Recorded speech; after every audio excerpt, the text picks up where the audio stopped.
کہ آج کاروبار کے نام پر کچھ اس طریقے سے دھوکہ دیا جاتا ہے کہ اگر کوئی مشینری ہو یا فرنیچر ہو یا دیگر ایسی چیزیں ہوں جو پرانی دے کر ان پر رنگ روغن کر دیا جاتا ہے یا اوپر سے کوئی ڈیکوریشن کر دی جاتی ہے کہ اصل حالت اندر چھپ جاتی ہے، جو ظاہری ڈیکوریشن کلر کے حوالے سے فرنیچر کے حوالے سے ہوتا ہے تو اس کو بالکل نئی چیز کہہ کر بیچا جاتا ہے اور قیمت بھی نئی کی لی جاتی ہے۔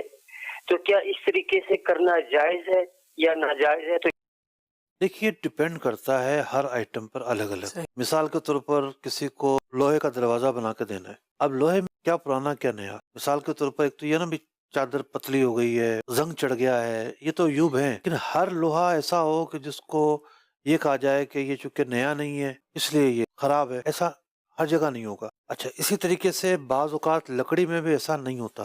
لکڑی میں جو صوفے بنتے ہیں اس کے اندر جو اسٹرکچر بھرا جاتا ہے تو پرانا مال یوز ہوتا ہے۔ گاہک کو پائیداری مقصود ہوتی ہے، یہاں پر جو اسٹرکچر بنے گا وہ ناچا نہ ہو، چوڑ چوڑ نہ کرے، پائیدار ہو۔ تو ایز پر آئٹم ہر چیز کا حساب الگ الگ ہوگا۔ بعض اوقات لوگ ایسے ہوتے ہیں کہ وہ کہتے ہیں بھائی پرانی چیز کوئی بھی نہیں ہونی چاہیے، معاہدہ ہی اس بنیاد پر ہوتا ہے۔ جیسے پلنگ کسی نے بنوایا ہے، پلنگ میں آپ کہاں ڈالے گا پرانی چیز، کوئی جگہ ہی نہیں ہے ڈالنے کی۔ تو سب چیزیں جو نئی بنائی جاتی ہیں ڈیزائن کے مطابق بنائی جاتی ہیں، تو بعض چیزوں میں پرانا ہونا عیب شمار ہوتا ہے، بعض میں نہیں بھی ہوتا، تفصیل ہے اس کے اندر، یعنی جزوی طور پر نہیں ہوتا۔ ویسے تو ہوتا ہے کہ اب جزوی طور پر کوئی اندر پرانی چیزیں بڑھ دی ہیں۔